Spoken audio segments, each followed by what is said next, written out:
Bonjour à tous et bienvenue dans cette nouvelle émission Questions-Réponses sur la Terre plane.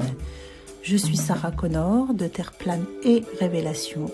Nous avons reçu pas mal de questions de nos abonnés. Et pour cela, nous accueillons John Doe qui nous fait l'honneur de répondre à toutes nos questions. Bonjour John. Bonjour Sarah. Voici notre première question qui nous vient d'Annick. Est-ce que le dôme englobe aussi les continents au-delà du mur de glace ? Ok. En préambule, sachez les amis que toutes mes réponses à vos questions sont orientées vers un modèle particulier que j'ai personnellement choisi d'étudier après de multiples recherches. Ce modèle, très élaboré, est celui de la projection sur la face de la Lune de l'image miroir de la surface de la Terre et est développé par la chaîne YouTube que vous connaissez certainement, Vibes of Cosmos. Ce qui veut dire qu'en termes de carte, je me réfère à la carte de Sturgis de Vibes of Cosmos plutôt qu'à la Gleason, qui ne présente aucune terre inconnue et qui enferme les terres connues dans un anneau de glace. Sachant cela, je réponds à cette première question en disant que oui, le dôme englobe toute la surface de la Terre, y compris les terres inconnues. Par contre, il n'y a pas de mur de glace à proprement parler qui encercle les terres connues. Le mur de glace, s'il y en a un, serait la circonférence globale, à proximité des bords du dôme. Et voici la seconde question qui nous vient de Bob. Y a-t-il un collectif ou serait-il possible d'en créer un afin de rassembler les finances nécessaires pour envoyer un ballon-sonde de l'autre côté du mur de glace ? Est-ce que ce ballon aurait des chances de traverser l'Antarctique ou serait-il abattu ? Je ne pense pas qu'il existe de collectif de ce genre, en tout cas pas à ma connaissance. Et serait-il intéressant d'en créer un ? Oui, pourquoi pas. Mais le faire pour lancer un ballon qui irait prendre des images au-delà de l'Antarctique me paraît une entreprise très coûteuse pour un résultat très aléatoire. Personnellement, si je devais envisager une expédition, ce serait pour tester cette carte lunaire. Par exemple, aller à la découverte d'Atlantis, une terre inconnue qui n'apparaît pas sur les cartes officielles et qui, selon cette carte, la carte de Sturgis, se trouverait à environ 800 km au sud des côtes du Sénégal. Donc affréter un voilier avec son équipage et à son bord un sonar qui permettrait de sonder les fonds marins, car si ce continent est englouti, il devrait être détectable. Et s'il ne l'est pas, il y aurait un moment de terre en vue. De plus, c'est une zone tropicale, donc il n'y a pas de banquise à affronter. Mais ce genre d'expédition requiert un gros budget et une discrétion totale pour ne pas alerter les autorités locales. Bref, c'est assez compliqué, mais pas infaisable. La question numéro 3 nous vient d'Y. Pensez-vous que les civilisations au-delà du mur sont-elles plus évoluées que nous ou qu'elles sont délibérément laissées primitives par les élites ? Les civilisations au-delà du mur. Alors, s'il y a des civilisations existantes qui nous sont inconnues à nous les masses, elles sont nécessairement dans la zone climatique terrestre. Rappelez-vous que je choisis de me référer au modèle de Vibes of Cosmos. Et dans ce modèle, le nord magnétique se déplace sur une courbe circulaire de 360 degrés, dans le sens contraire des aiguilles d'une montre, d'1 degré tous les 72 ans, entraînant avec lui tout le système climatique.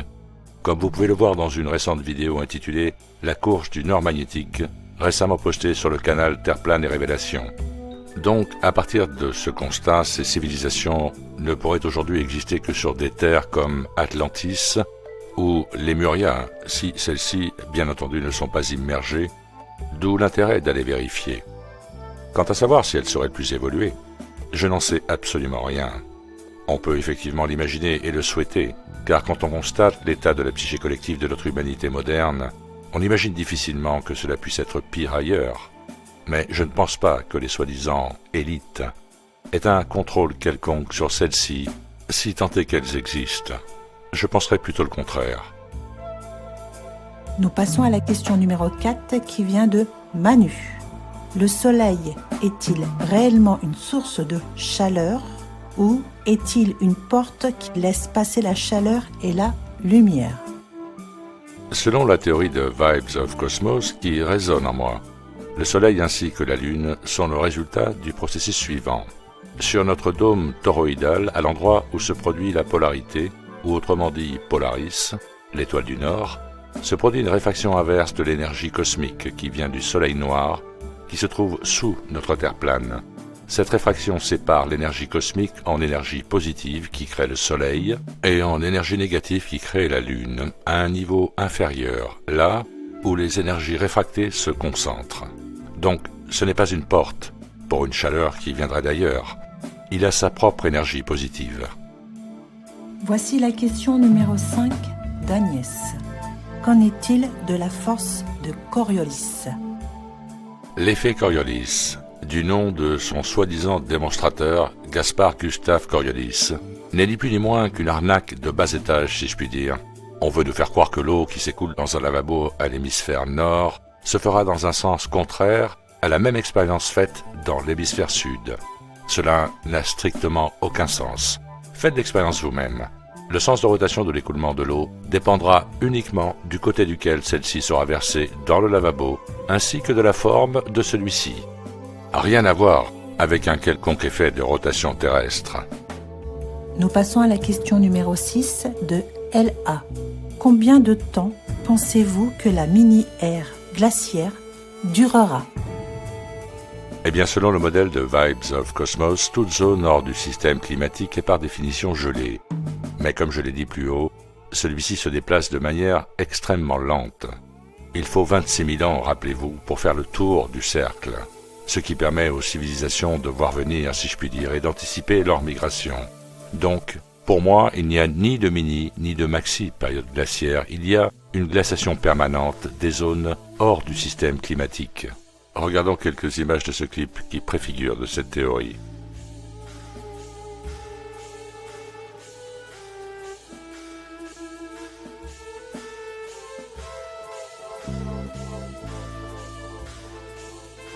Voici la question numéro 7 qui nous vient de Flo. Les pilotes de ligne sont-ils tous tenus au secret? Les pilotes de ligne sont effectivement tous tenus au secret pour la bonne et simple raison que s'ils parlaient, ils risqueraient de mettre leur carrière de pilote en danger. Et c'est la raison pour laquelle ceux qui en parlent publiquement sont à la retraite ou proches de la retraite.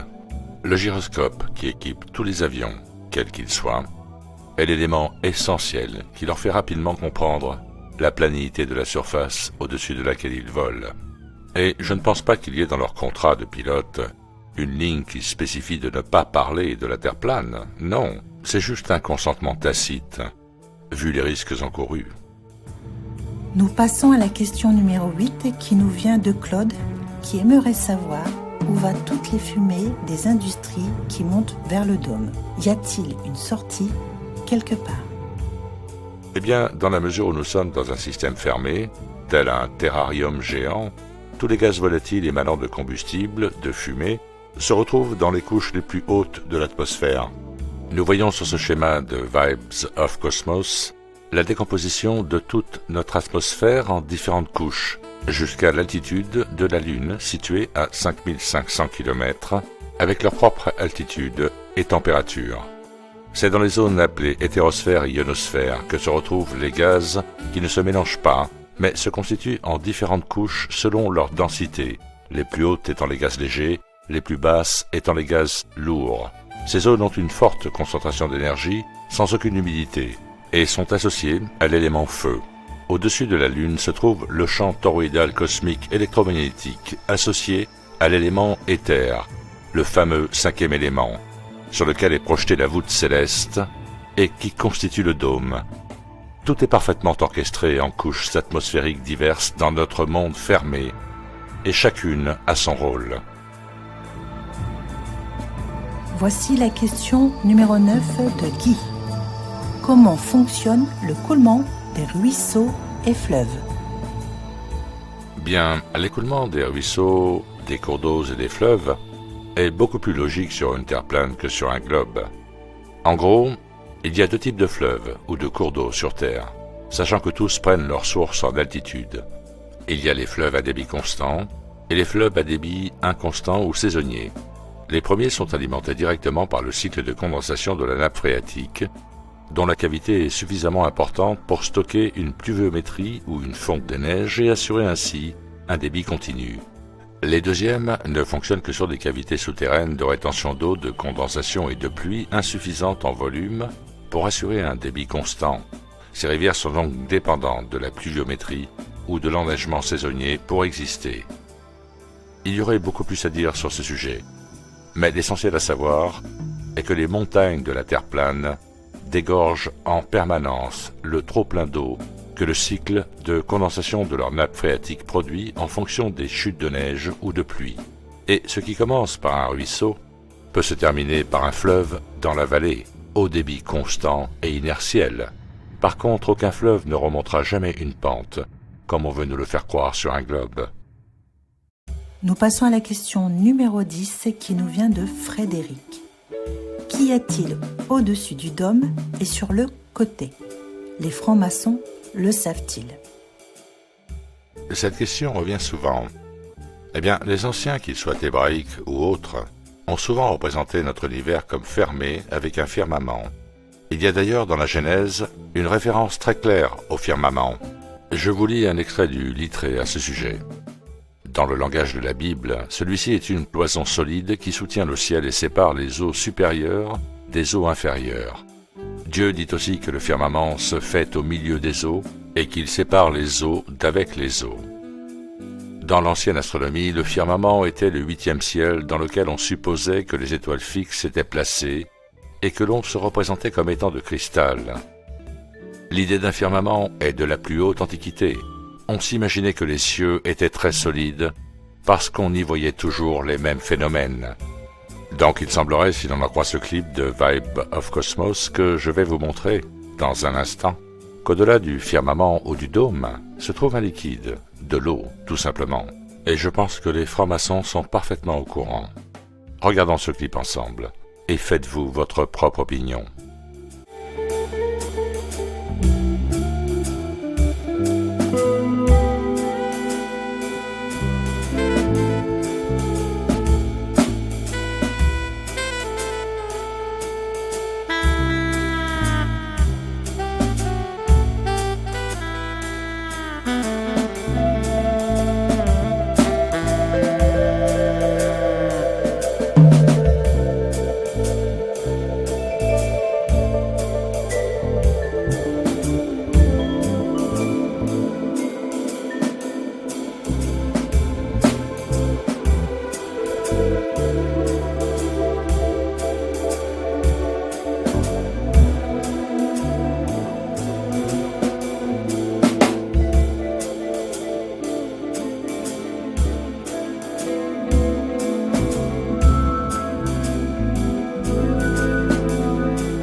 Est-ce que tout se passe bien, John, pour les questions?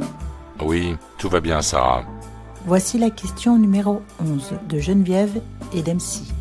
Pourquoi continuent-ils à mentir et d'entretenir le mythe du globe? Quels sont leurs intérêts? Plane ou ronde? Qu'est-ce que cela change pour l'humanité?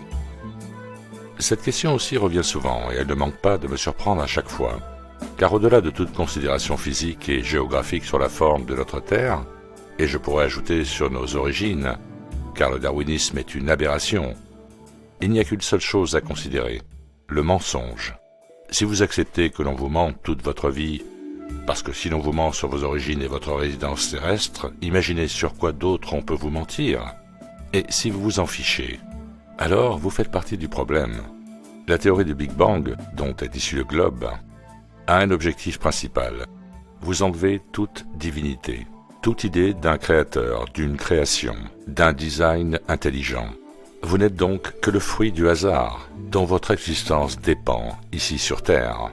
Rajoutez à cela la théorie frauduleuse de l'évolution, et vous comprendrez que si l'on vous apprend que vous descendez du singe, et que vous y croyez, alors cette divinité vous échappera à jamais. Au niveau du globe, je dirais aussi que ils ont choisi le globe parce qu'il est plus facile de vous faire croire qu'en termes d'exploration, tout a déjà été découvert. Vous voyez ce que je veux dire? Parce que personne n'ira jamais chercher des terres inconnues sur un globe. Nous passons à la question numéro 12 qui nous vient d'Iran. S'il existe d'autres continents et d'autres peuples au-delà de la barrière de glace, ils devraient être également sur une terre plane comme l'endroit où nous sommes, et non sur un globe pour se retrouver à un moment à l'envers. Donc tout est complètement plat après notre mur de glace, et cela peut aller jusqu'à l'infini ou ça s'arrête à un moment selon la création divine. Le mur de glace revient souvent dans vos questions. Comme je l'ai dit au début, je ne pense pas que celui-ci existe, tel qu'on veut nous le faire croire dans la théorie de la Terre plane basée sur la carte de Gleason. La carte de Sturgios ne présente pas de mur de glace et on y croit ou on n'y croit pas, c'est une question de choix. Donc à partir de là, on peut répondre à la question de toute façon, le globe est une aberration, c'est sûr. Le plan sur lequel nous vivons est délimité et je ne pense pas qu'il soit infini. Pour moi, l'infini n'existe pas dans la physique, il n'existe que dans la métaphysique. Notre royaume terrestre donc, notre univers terrestre, notre terrarium, avec son atmosphère recyclable et sa voûte céleste, qui doit s'apprécier sous l'angle de l'ésotérisme, est orchestré dans une harmonie parfaite, cyclique et immuable. Bref, un design intelligent. Quant aux continents qui nous ont été cachés, il y a ceux hors de la zone climatique et ceux à l'intérieur comme Lemuria et Atlantis. Voici la question numéro 13 de Mary. Est-ce que sur une terre plate, la théorie de l'induction et subduction des plaques est impossible? On me demande souvent comment les tremblements de terre et les volcans fonctionnent sur une terre plane. La réponse courte est que, quel que soit le mode de fonctionnement des tremblements de terre et des volcans sur une terre sphérique, il est exactement le même sur une terre plane. Cela dit, la théorie dominante expliquant les causes des tremblements de terre est plus logique sur une terre plane que sur une terre sphérique. La théorie de la tectonique des plaques soutient que de grandes plaques de terre adjacentes accumulent des frottements jusqu'à ce que l'une d'entre elles glisse sous l'autre, provoquant ainsi un tremblement de terre. En théorie, cela pourrait se produire quelle que soit la forme de la Terre, mais même les images et la terminologie employée de la tectonique des plaques au plan de faille suggèrent toute la géologie d'un plan horizontal et non d'une sphère. En ce qui concerne les volcans, le modèle du globe prétend que la lave qui entre en éruption et qui est éjectée des volcans provient des entrailles de la Terre, siège du magma. En réalité, l'opération de forage la plus profonde de l'histoire réalisée par les Russes n'a pas dépassé les 12 km après avoir usé un grand nombre de foreuses. À cette profondeur, la température était de 180 degrés. Leur étude a montré que plus on forait profond, plus la température augmentait, ce qui suggère qu'un océan de magma incandescent occupe une grande partie des sous-sols terrestres, mais à une profondeur qui n'a rien à voir avec les milliers de kilomètres de la narration officielle. Il s'agit plutôt d'une couche de notre Terre plane se trouvant possiblement entre 15 et 25 km de profondeur.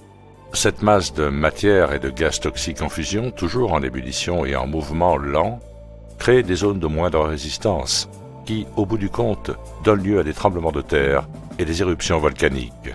Le mouvement et la tension provoquent des cisaillements, des plis et des plans de failles qui, lorsqu'ils se remettent violemment en place, sont appelés tremblements de terre, et les soupapes de décompression qui crachent le magma excédentaire et les gaz nocifs, nous les appelons des volcans. Nous passons à la question numéro 14, qui vient de Ray. Comment peut-on expliquer les mouvements du Soleil et de la Lune étant donné que la Terre est plate? Les fusées que nous voyons ici et là font quoi au juste, étant donné que ce n'est pas les satellites qu'ils envoient en orbite? Il y a deux questions en une ici. Pour ce qui est du fonctionnement de la Lune et du Soleil sur une Terre plane, je dirais simplement que ces deux luminaires survolent celle-ci dans une chorégraphie complexe et un timing parfaitement réglé et immuable depuis la nuit des temps. Un mouvement perpétuel de va-et-vient entre le tropique du Cancer et le tropique du Capricorne, créant ainsi les saisons sur une année, le jour et la nuit sur 24 heures. Quant aux fusées, eh bien on peut voir selon leur trajectoire courbe qu'elles finissent par retomber dans l'océan. Mais où exactement ? Beaucoup pensent que le triangle des Bermudes, une zone située au large des côtes atlantiques de la Floride, dont la narration officielle sur les disparitions mystérieuses de bateaux et d'avions s'y produisant a commencé dans les années 50, époque où la NASA commença à lancer des fusées. Coïncidence ? Cette zone serait donc la zone de retour sur Terre des lanceurs, en tout cas pour tous les lancements effectués depuis Houston, Cap Canaveral ou Kourou. Cela a géographiquement du sens. Les satellites, eux, n'ont pas besoin de lanceurs type fusée. Leurs lanceurs sont tout à fait différents, comme vous le voyez sur l'image. Ils sont tous accrochés à des ballons d'hélium et naviguent dans la troposphère. Ceux-ci sont principalement des instruments de mesure, d'observation, de cartographie, voire de surveillance, et non pas des relais Internet, dont je rappelle que plus de 95% du trafic mondial passe par des câbles sous-marins, et bien sûr des relais terrestres. Voici la question numéro 15 qui nous vient d'Atve. J'aimerais savoir comment se repérer dans l'hémisphère sans Polaris et comment se fait-il que la croix du Sud soit visible d'Australie et d'Afrique du Sud sur une Terre plane. La réponse à cette question tient en 3 mots, échelle, perspective et horizon. Et pour l'illustrer, je vous propose de regarder un extrait d'une vidéo d'Éric Dubé que j'ai traduit et doublé, intitulée « Terre plate et filet d'étoiles ».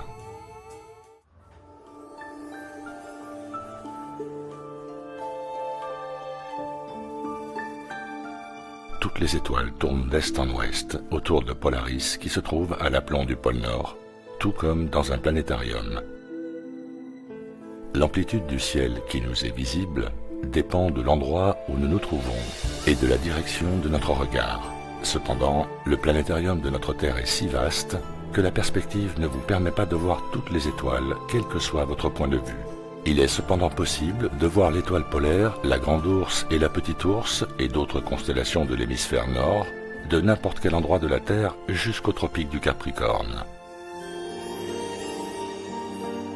À l'inverse, l'étoile du Sud, Sigma Octantis, ainsi que la Croix du Sud et d'autres constellations près du bord ne sont pas simultanément visibles de n'importe quel endroit de l'hémisphère sud, comme peut l'être Polaris de n'importe quel endroit de l'hémisphère nord.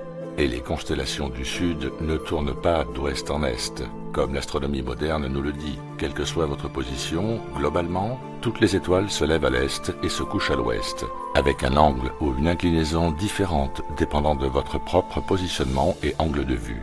L'astronomie moderne prétend que les étoiles tournent dans un sens dans l'hémisphère nord et dans l'autre dans l'hémisphère sud. Ceci n'est qu'une incroyable vulgarisation utilisée pour soutenir le modèle du globe. Ils prétendent aussi que la Lune, lorsqu'elle est vue depuis l'hémisphère nord, présente sa partie droite en haut, alors que vue depuis l'hémisphère sud, ce schéma est inversé. Cela aussi est vulgarisé à l'extrême, les particularités de la Lune étant observables sous bien des angles depuis différents endroits du monde.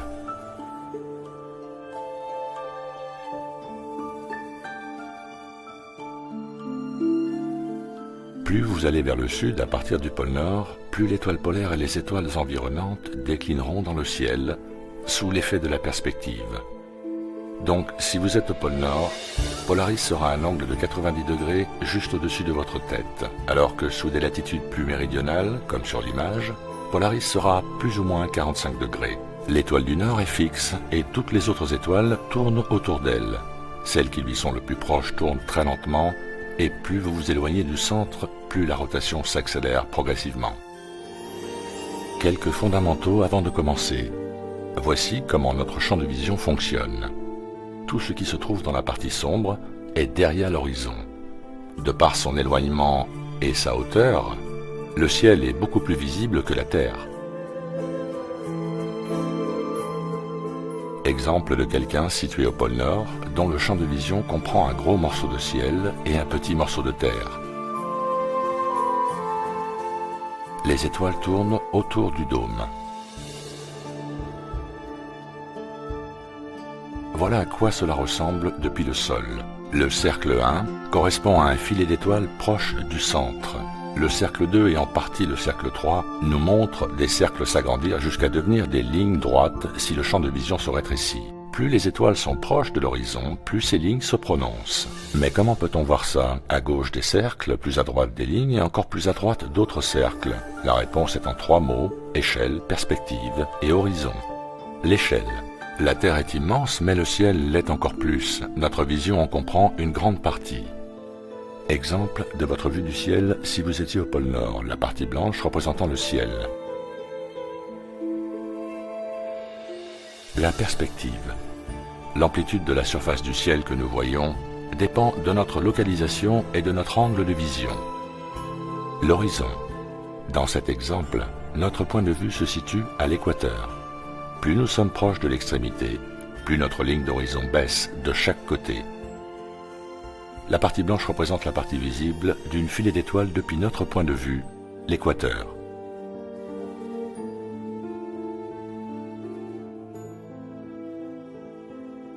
Les points jaunes représentent la limite de l'horizon de la filée d'étoiles. Le cercle 1 montre la perspective et la direction entrante à droite et sortante à gauche de la filée d'étoiles sur l'horizon. Le cercle 2 montre la perspective de cette même filée d'étoiles autour de l'étoile polaire, très basse sur l'horizon. Voici la raison pour laquelle nous voyons un deuxième cercle se dessiner sur l'horizon. C'est un effet d'optique, de perspective, qui rend notre horizon plat et transforme le cercle en ligne. Et cet effet d'optique crée l'illusion d'un deuxième pôle, alors qu'en réalité ce n'est qu'une distorsion massive de notre perspective produite par l'immensité de notre ciel. On pourrait aussi imaginer un ciel plat et non voûté. Nous passons à la question numéro 16 de Nanou. Êtes-vous en contact avec des personnes qui vivent de l'autre côté du mur de glace et qui viendraient en secret sur notre Terre pour renseigner et éveiller les gens? Bon, la réponse à cette question est très claire. Non, je ne suis en contact avec personne de ce genre, ni de près ni de loin. Le seul contact que j'ai, c'est avec ma conscience. C'est elle qui me guide, rien d'autre. La vraie question est, qu'est-ce que la conscience? Et là, on pourrait développer pendant des heures. Les pseudo-scientifiques sont incapables de la définir. Je dirais ceci. La conscience, c'est la clairvoyance à géométrie variable, la connexion avec le divin, et l'intuition est son corollaire. Voici la question numéro 17 de Pire. Si la Terre est plane, peut-on dire que Dieu existe vraiment et a créé cette Terre plane, où la Terre est plus grande que l'on veut nous faire croire? En ce qui me concerne, j'envisage la création sous un angle purement métaphysique. La première création est celle de l'esprit immortel, qui est pure lumière, et qui doit s'incarner pour vivre une expérience dans un royaume terrestre conçu spécialement pour celle-ci, dont l'unique but est d'exercer son libre arbitre, dont nous sommes les seuls à disposer parmi toutes les espèces de la création, en se confrontant aux ténèbres et ainsi découvrir la lumière que nous sommes par essence. À la fin de notre incarnation, arrive la pesée de l'âme, qui s'est constituée chemin faisant par les choix que nous avons faits entre le bien et le mal. Le poids de l'âme sera donc décisif dans la poursuite ou non du cycle de réincarnation, l'objectif ultime étant de ne plus se réincarner. Tant que la balance penchera du côté du mal, nous nous réincarnerons. Bon, vous l'aurez compris, ce que je viens de dire est une question de croyance. La croyance en un cycle de réincarnation qui découle de l'hindouisme et du bouddhisme, croyance que les chrétiens et les musulmans ne partagent pas. Notre terrain de jeu, le royaume terrestre, immobile, horizontal avec sa voûte céleste, ainsi que nos origines, c'est-à-dire d'où nous venons réellement, tout ceci a été perverti par l'esprit du mal, le diable, qui a restreint notre horizon physique et spirituel, en nous enfermant dans une matrice où le libre arbitre lui-même est totalement corrompu, et en nous cachant des terres, des zones d'exploration possibles. Tout ceci va dans le sens de l'asservissement de l'humanité à une vision étriquée et finalement ubuesque de notre lieu de résidence ainsi que de nos origines. Ce qui fait que j'en arrive parfois à me demander si l'enfer n'est pas ici sur terre et non là-haut. Mais une chose me paraît certaine. Ni Dieu ni le diable ne sont humains. Ils pénètrent le cœur des humains. Nous passons à notre dernière question qui nous vient de Dickeneck. Que pensez-vous du pendule de Foucault? Le pendule de Foucault, c'est la même chose que l'effet Coriolis, mais sous une forme différente. Dans le fond, c'est une aberration extrême, car tout comme le sens d'écoulement du liquide dans le lavabo dépend uniquement du côté duquel celui-ci est versé, le sens de rotation du pendule est fonction d'un mouvement imprimé par l'homme dans une direction précise. Il n'est absolument pas naturel. D'ailleurs, observez simplement une grue de chantier avec son crochet qui pend dans le vide. C'est un pendule. Pourquoi ne bouge-t-il pas lorsque les grues sont à l'arrêt? Pour terminer les amis, cette série de questions, je vous propose, pour illustrer ce que je viens de vous dire, cette autre vidéo d'Éric Dubay sur le sujet, traduite et interprétée par mes soins. Merci de m'avoir accordé votre attention et merci à Sarah et Mba pour ce question-réponse sur la Terre plane. Au milieu du XIXe siècle, un Français du nom de Léon Foucault est devenu célèbre en affirmant que ces pendules et leurs mouvements rotatifs étaient la preuve de la rotation journalière de la Terre. Depuis lors, ces fameux pendules ont été régulièrement mis en démonstration dans les musées et expositions du monde entier et présentés comme étant la preuve infaillible et perpétuelle de la théorie héliocentrique, autrement dit, la Terre toupie. Cependant, la vérité est masquée et le public dupé, car le pendule de Foucault est l'échec d'une expérience qui ne prouve strictement rien, si ce n'est la facilité dont dispose la pseudo-science pour tromper les masses malléables. Lady Blunt déclare « Ce pendule, nous dit la science moderne, nous offre la preuve visible que nous vivons sur un globe qui tourne et qui, d'après cet exemple de science devant moi, tourne autour de son axe prétendu à une vitesse d'environ 1600 km/h à l'équateur et, cumulé à d'autres mouvements, fonce dans une rotation sans fin autour du Soleil, dont le diamètre est soi-disant de 1 300 000 km, avec un poids de 350 936 fois supérieur à celui de la Terre, de laquelle il est distant de plus de 150 millions de kilomètres, à une vitesse de plus de 1600 km/min. Maintenant, pour prouver le mouvement de la Terre, un pendule est suspendu lors d'un show. Un showman déclenche le mouvement et offre à l'assistance ébahie le spectacle de la preuve que nous vivons sur un globe toupie, détalant à travers l'espace. William Carpenter nous dit « Des astronomes ont fait des expériences avec des pendules, suspendus à l'intérieur de hauts bâtiments, et se sont exaltés à l'idée de pouvoir démontrer la rotation de la Terre sur son axe, grâce aux directions variées que prend le pendule au-dessus d'une table arrangée, affirmant que c'est celle-ci qui se déplaçait et non le pendule, oscillant et changeant de direction. Sauf que, comme il a été observé une fois sur deux, le pendule allait dans la mauvaise direction. Selon la théorie de la rotation, l'édulcorant de l'exaltation fut utilisé, et nous pouvons prouver l'échec des astronomes dans leurs efforts à appuyer cette théorie. Donc pour commencer, les pendules de Foucault ne tournent pas de manière uniforme. Des fois c'est dans le sens des aiguilles d'une montre, d'autres fois c'est l'inverse. De plus, il arrive qu'ils ne tournent même pas, ou qu'ils tournent trop vite. Les scientifiques, qui ont répliqué l'expérience, ont souvent concédé que, je cite, « Il était quelquefois difficile de ne pas légèrement biaiser le mouvement latéral. Le comportement du pendule dépend en fait d'abord du mouvement qu'on lui imprime, et ensuite du type de boule et de joint d'articulation utilisés, conçus à la base pour faciliter le mouvement circulaire.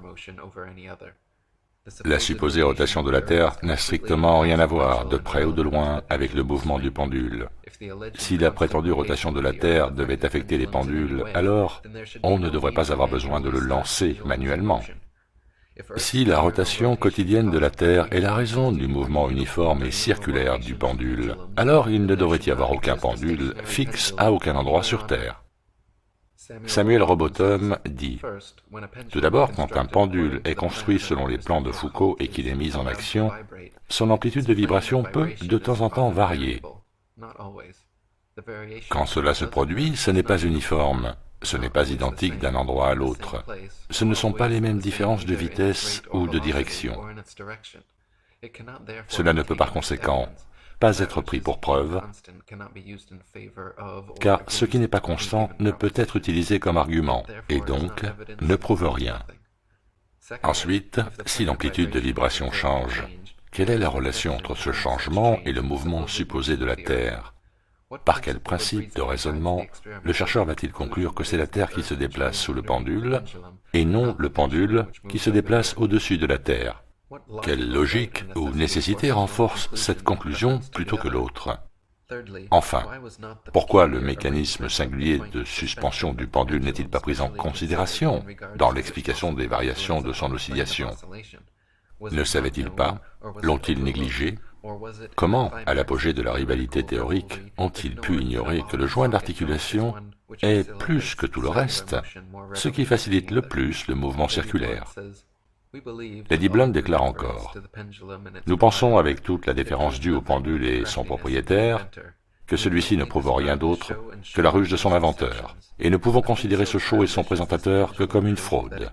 Cette preuve par le pendule est tellement puérile que l'on ne peut que la décrire que comme la plus simple et la plus ridicule tentative de tromper le public jamais conçue.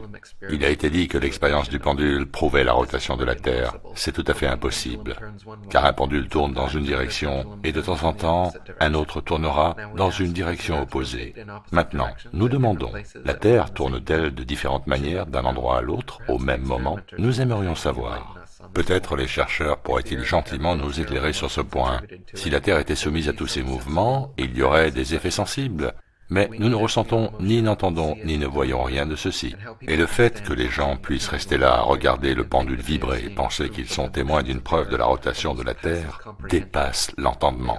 Cependant, ils ont été éduqués pour y croire, pour croire que tout ce que dit l'astronome est nécessairement scientifique. Nous arrivons à la fin de toutes nos questions et nous en avons reçu énormément pour John. Nous avons effectué un condensé se rapportant à la Terre plane, étant le sujet principal de cette émission. Nous remercions particulièrement John pour sa participation, son investissement et sa disponibilité, ainsi que tous nos abonnés qui nous ont fait parvenir leurs questions, sans qui cette émission n'aurait pu se faire. Et nous remercions aussi toute l'équipe de Terre plane et Révélation.